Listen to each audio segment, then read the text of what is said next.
I figure that's what I can do. You know. Yeah. Yeah. So, All right, so let's get this interview going. All right, so everybody wants to know, like, this is my first question. Will you be back in the TTC? And if so, when would be your perfect time to come back? I'm going to take the year off this year. I already talked to Ripper Eagle. I'm pissed about it. And he said, get my fucking people to talk shit. Because I'm trying to focus on getting my life straight and stuff with my daughter and everything. You know, I got a kid and I got a 1-year daughter. I got to focus on that and get my life organized a little bit more. You know, versus YouTube is just a hobby. It's not like a full-time job. You know, if I was making like mad YouTube money, oh, you got no problem. Well, I'll be back. You know, whatever. But that's not the issue. It's just a hobby. And, you know, I got to focus on what's more important right now in my life than YouTube. And I'll probably be back next season. And, you know, Pistol 213, he begged me to do Hay Week against the Texans. I live in Houston. I can't stand these motherfuckers. I told him, if I do a Hay Week for the Texans, man, people are going to have to do a Hay Week for everyone else, and it wouldn't be fair. It just makes me look a little bitch in general. So, as a fan, you know, if I'm going to skip the whole year, I'm going to skip the whole year if I'm making any Hate Week videos or whatever. So I'm going to do the right thing and come back the next year, you know, if I can. Mm-hmm. So it's just the right thing to do, you know. It would be right to show up 1 week and then fuck everyone else, you know. It's not the right thing to do, and I believe in doing the right thing. So. Yeah. All right, my next question is, I see you love comic books and video games. My question is, do you love comic books and video games more than football, or do you love them both the same? I love the nerdy, geek, dorky shit a little bit more than football. I know people are like, oh, you bastard, but nah, I'm more into that nerdy, geek shit versus football. Look at how I love football. I love my Dallas Cowboys, and I always defend my Dallas Cowboys no matter what I'm scared, especially them fucking Houston Texans fans in general. And, you know, Houston, you know, I'm part of the Dallas Cowboy Houston Nation group or whatever on Facebook, and you know, I like a page called the Houston Cowboys on Facebook, and you know, I've been making custom memes, making fun of the Houston Texans in general. I'm sure you've seen them. You know, in general, they're pretty fucking funny as hell. Yeah. And you know, I've been sharing with the Dallas Cowboy Nation group, and I've been, you know, sending messages to the Houston Cowboys people, and they've been uploading on Facebook. And man, that getting like a shitload of likes of the custom memes I've been making. You know, like I look at my pictures, like they upload, I get like 100 something likes to 200 something likes. I'm like, damn, you know, I'm a funny motherfucker, I guess. Yeah. Because everything I do is similar, is original, basically. So I mean, you got like these little tech things coming on there and talking shit, you know, little haters, I guess. You know, apparently they're butthurt, you know, in general, but that's on them. They know when October 5th comes around, we're gonna bitch out their ass one more time for the regular season. I don't give a fuck what the preseason is. They can take that shit and shove up their ass. Yeah. But, you know, when it comes to comics, like, you know, like certain comics and certain, like, stuff like anime, you know, Japanese manga, which is comics in Japan, and stuff like that, I like that more. And some video games, I like that more than football in general. I am a huge Gears of War, Halo fan, storyline person, not the most storyline person in general. I like Halo storyline a little bit more. Yeah. And I told you this on Facebook that I like that equally as football. I love both of them equally as football in general, but I'm more into that shit, the nerdy shit, more than football. Yeah. But doesn't make me, I don't hate football. I love football. I love my Dallas Cowboys, you know.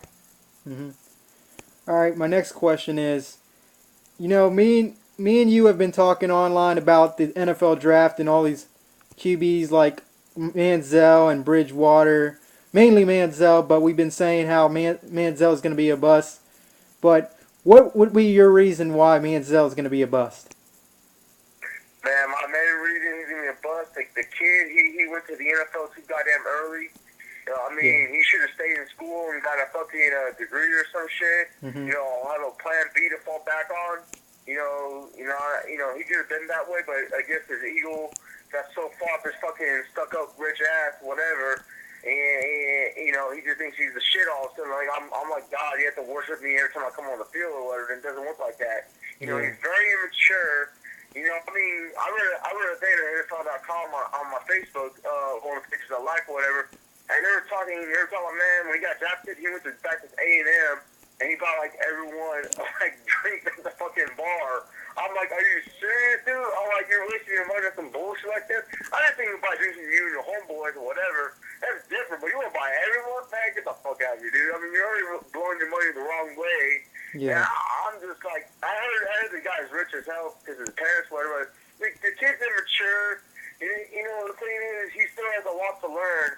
And, you know, I found out also the Cleveland owner told his bitch ass straight up that you're not going to be starter. So one thing to start over you. So him and Vince Young are talking about some glitz 40 college days and whatever on the bench. And some stuff that woman too. But I'm like, the guy's going to be a bust.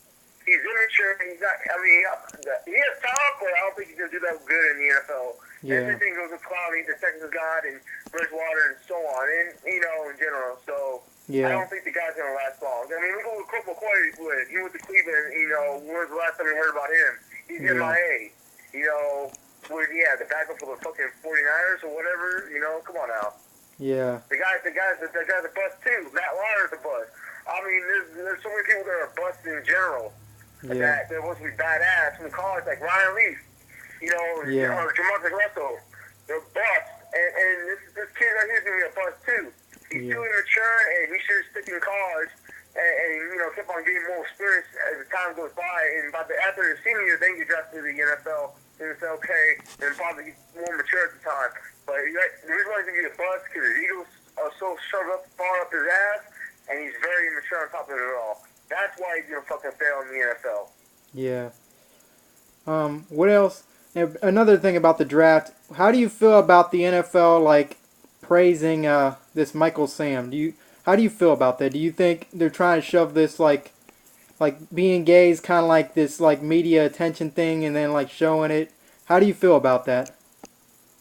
Well, first of all, I do got a couple gay friends, and I got like one or two people who are bisexual or gay friends as well. I'm not against gay people. That's between them and God or whatever. Yeah. I'm not going to sit there and throw the Bible and beat the hell out of the Bible or whatever on them. That's between them and God. I respect what they do. You know, that's on them. Okay? So I'm not going to sit there and be like, oh, you're gay, whatever. I don't want to say faggot because that's an evil word to begin with. Yeah. But that's just my opinion. But I respect them because the people are one. Well, I don't get the NFL is so contradicting and double standard. Because I remember Tim Tebow, you know, years ago, he was going around saying I'm a Christian, he does that, you know, thank God and everything like that. People used to throw him underneath the bus plenty of times.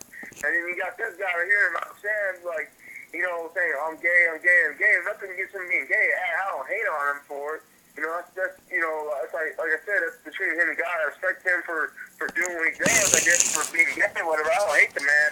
But whatever, I'm not going to call him nasty names or whatever, but you know, how you there, you know, put Tim Tebow on the bus about that guy. You know what I'm trying to say? It's called double standard, like, and the Eagles got like an Army Ranger. I believe they signed an Army Ranger who's a football player, and you know, I don't see the NFL talking about that either. You know what I'm saying? Just kind of makes you like, well, what the fuck? That's even bigger. That's a bigger deal than this guy. You know, someone who's defending for this country. So I mean, the NFL has got their priorities fucked up as it is, and it's just all double standard in life. That's all. Yeah. I mean, like I said, I'm not going to hate on Michael Sam or anything. That's between him and God, like I said. I mean, if he's gay, he's gay. Then it's on him. But I'm not going around judging. I'm not going to hate him like probably some people do in this world, but that's on him. I mean, I really don't care. I mean, what he does in his life, it can affect me, but you know, the NFL is just doing a double standard right there right now. So, I mean, that's kind of like cool at the same time, you know? Yeah. With me being a fan, like, I really don't care if he's gay as long as he plays good on the field. That's all fine to me. He can do whatever he wants. It's his life. He chooses. I just think the NFL is just like pushing like the limit, like people giving their opinions on Michael Sam and stuff. They're suspending them, and I really don't get that. But I guess NFL's like really like over the past years it's been like Roger Goodell. And, like, I just think Roger Goodell's a shitty commissioner, and I think he should be, like, fired. He should resign more than get fired. I mean, yeah, he should resign. I think he resign. You know, I mean, to be honest, but like, I mean, every time you gotta see me, every time me and him, they hear that fool talk, man, it's always something retarded coming out of his mouth. I'm like, man, Like, I feel like my IQ just dropped even lower than it already is. I'm like, come on now, Yeah. seriously? You're making us completely retarded here. I don't know if you ever seen that movie like Idiocracy with Luke Wilson, like many, many years in the future. Everyone's just retarded in general. Luke Wilson's like the only intelligent person left on the earth. That's Roger Goodell. He's like one of those fucking goddamn idiots in the fucking future who's completely retarded as fuck. I'm being dead serious, man. That's that motherfucker right there. But like you said, Matt, as long as the guy does good in the NFL, whatever he does, I'm not gonna hate on him. If he's a good player, he's a good player. I'm gonna give him credit where credit's due or anything. And he's gay, he's gay. I'm not gonna sit there and say fuck him. You know, I mean, he's gay, he's gay. I really don't give a shit. You know, I mean, same thing goes with one person and say I'm a Christian. I don't care. I mean, that's on him too. I had no problem with people being a Christian either, so I don't want people to make a big deal about certain things, and yet they're going to do a turn around 360 double standard like that, you know? Yeah. They're gonna talk shit about one person, but promoting that person, you know, it just doesn't make any fucking sense. Yeah. I just call it double standard. I hate people like that. Yeah. All right. I got a few more questions. Then we could like reschedule another interview for the future. But my other question to you is, you said on Facebook to me, you said that I'm a really good interview. I mean, like, what's your opinion? What do you like? Why do you think that I'm really good at interviews, and like give your view on it? Because you ask the tough questions. You're not scared to take chances when you ask tough questions. Kind of like Eric Mawani does when he goes to MMA, when he represents himself as an MMA reporter interviewer. When he asks the MMA fighters and the UFC in general about the tough questions in general, like he asked Nick Diaz like a real tough question one time, and like about his career or whatever. And he just got so pissed the fuck off at him. He said, man, when I come from people like you get slapped. Yeah. You know, I mean, you're not afraid to ask tough questions. You're not afraid to take chances. And, you know, we need more people like you in this world. Like, you got Skip Bayless, Stephen A. Smith, those fucking two ass clowns. I cannot stand either one of them. They're both goddamn idiots. And 10 years ago, they're still goddamn idiots. I mean, they're so fucking biased with the ESPN shit. The ESPN shit just sugarcoats every fucking little detail out there in general, and I hate it. I hate when they sugarcoat stuff in general. I really do. They're always backing up like New England and retarded shit. Like, you know, all the time, like, I remember we made a big deal about New England getting fucked over in Monday Night Football. And I remember all the times New England, you know, fuck over teams left and right. I don't see them going on there and talk to you about the New England. Oh, yeah, that's kind of fucked over what New England did to their team on these calls or whatever. And, you know, when it comes to New England getting fucked over, they're like on New England's dick or whatever. You know, it seems like they're just basically biased, and I hate that shit. You're unbiased. You ask the tough questions in general. You know, you do what you got to do, and that's the reason why I like you. And that's why I said, hey, man, if you go professional at this real life, I won't fucking support you. You know what I'm saying? I mean, I really need people like you in the world to go around and ask every athlete or whatever, ask them all the tough questions in general. Hey, man, we need you to do this and this and this and this. And we can get the straight-up answers that we want to hear as fans, sports fans, versus some bullshit store from ESPN that's feeding us most of the time. Yeah. You know, I'm just being realistic, man. Yeah. All right. My last question is: it's a non-sports related subject, but I've seen Stephen Rose talk about Godzilla and how it sucks and nobody should go see it. Tell everyone why you think Godzilla could possibly be good. Well, I haven't seen it yet because I was going to see it tonight. Like I told you before we hit the record button, whatever.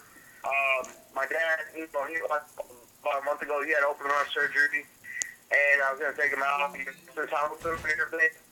And you know, he told me that he came over to see his granddaughter. They don't want to see his granddaughter. He was telling me that his chest was hurting, he was winded, and if he told me that, we would let him over to see his granddaughter, even though I live on a second story with my apartments. But we're supposed to go see it today. I guess I'll see it next weekend or whatever, no problem, on my 3-day weekend. But I think it's going to be good because, I mean, just by the previews that the Asia trailer, whatever it's called, I just judged by the previews, see Godzilla like destroying the Golden State Bridge. You know, F-16's flying out, you know, being swatted out of the air and shit, and you see Rodan as like a pterodactyl creature that Toho made, you know, basically, you see him in that movie. I mean, yeah, the last trailer I saw, it looks like pretty badass. And I heard people saying, well, you keep that building much. And I'm like thinking to myself, well, technically it's like a reboot from 1954. Gosh, it's called Gojira, like Gojira. And that's how they did it. You know, that's the original Godzilla film from 1954. You hardly ever saw him.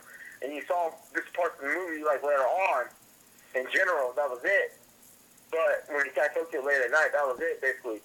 Yeah. But I heard that, like, I don't know why Steven said it sucked. I have not seen his review with it. I don't want no spoilers or anything. You know, I still want to see this movie.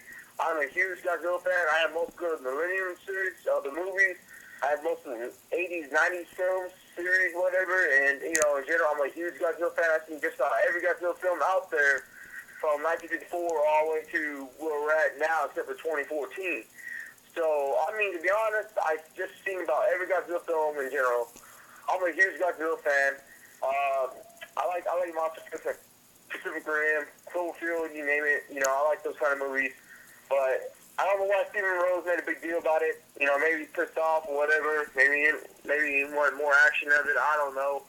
But why don't find that this movie's like making mad fucking money in the box office? Like going into Sunday in the domestic, in the United States, and it already made like $93 million. And it already surpassed Winter Soldier on opening weekend at $90 million. Mm-hmm. At the end of the opening weekend, and it's like it made over $160 million over the budget around the world already, which is their production budget they made out of this movie. And you know, I heard while they're making sequels of it, they're gonna make a sequel of this movie. So apparently it's good. They're doing good. Mm-hmm. So. And Sunday's not over yet. Still the box office is still rising in general. I mean, you got X-Men coming up this weekend. We'll see how it does against what Godzilla did in the opening weekend or whatever. But we'll see, man. I'm not going to sit there. I'll sit there and see and give my opinion about it, of course. Hopefully it's going to be real good than what the trailer is. But not because it's for the fan. And, you know, I'm kind of pissed off the Americans for not doing a good job like the total was done. The original people who own the rights to Godzilla. Well, I told the first, and they said they were very pleased of it. They're actually really happy that the American people did it. So if Toho liked it, I guess I'll like it too. You know, since Toho owns the rights to Godzilla to begin with. So Legendary Pictures looks like they're doing a real good job with this film. Like I said, I haven't seen it yet. You know, Steven Rose has his own fucking opinion, and that's it. You know, I mean, to each his own, I guess. Yeah. Well, this is Desert Coffin. Anything else you want to say before you leave, Desert Coffin, before we wrap things up? Well, shout out to everyone at TTC. Shout out to Ripper Eagle, Simus, the TCE, Cowboys Company. You know, shout out to Mario, The Voice. Shout out to Eric Pepsi. You know, he's like my favorite Giants video maker. Shout out to who else I like? Who I like watching videos? I guess I like watching. That's right, Cool Town. I like watching his videos too. Believe it or not. Shout out to my boy Steven Rose, Texas video maker. Shout out to I guess Alicia. She's another Texas video maker. I guess she has like a crush on me since she always brings me up in general or whatever. So shout out to her, I guess. You know, since she always talk about shit about me and my Cowboys. So shout out to her. Shout out to 49 Cents. He's my favorite 49 video maker in general. Shout out to him. Man, to be honest, you know, that's basically it. I mean, and, you know, that's the only people that those are like my favorite video makers. Really, I like in general. Yeah. The Cowboy groups and you know other separate fan base video makers. Oh, yeah, shout out to Pistol04. I can't forget, man. Shout out to you, by the way. I don't be a dick and say, hey, asshole, you forgot about me. Shout out to you. Well, I don't know. I'm just trying to think. I'm trying to remember all the names. I've been on since like December. So I'm trying to remember all the names in general. But yeah, it's a damn shame I can't do it this year. I would like to just slap that fucking New York Giants mafia fat piece of shit motherfucker who was like fucking Pirate Pie from fucking Full Metal Jacket. He does. I swear to God, like I show what he looked like. My coworker is a Texas fan, and after this, he looked like Pirate Pie. I started laughing his fucking ass off. He's like, hell yeah, he does. Oh man. Man, I always like to talk shit to what's his name, Cop Jizzle, that fucking redneck pussy motherfucker who acts behind his sunglasses, act like he's tough. Fuck that motherfucker too. But shout out to those guys, and shout out to you, Matt. You know, and thank you for allowing me to do this interview with you, sir. All right, so that's pretty much it. We're wrapping things up. I'll be doing, if you guys want to do other video, anyone else want to do interviews with me, Google, Hangout, or through phone, whichever, comment down below, and that's about it.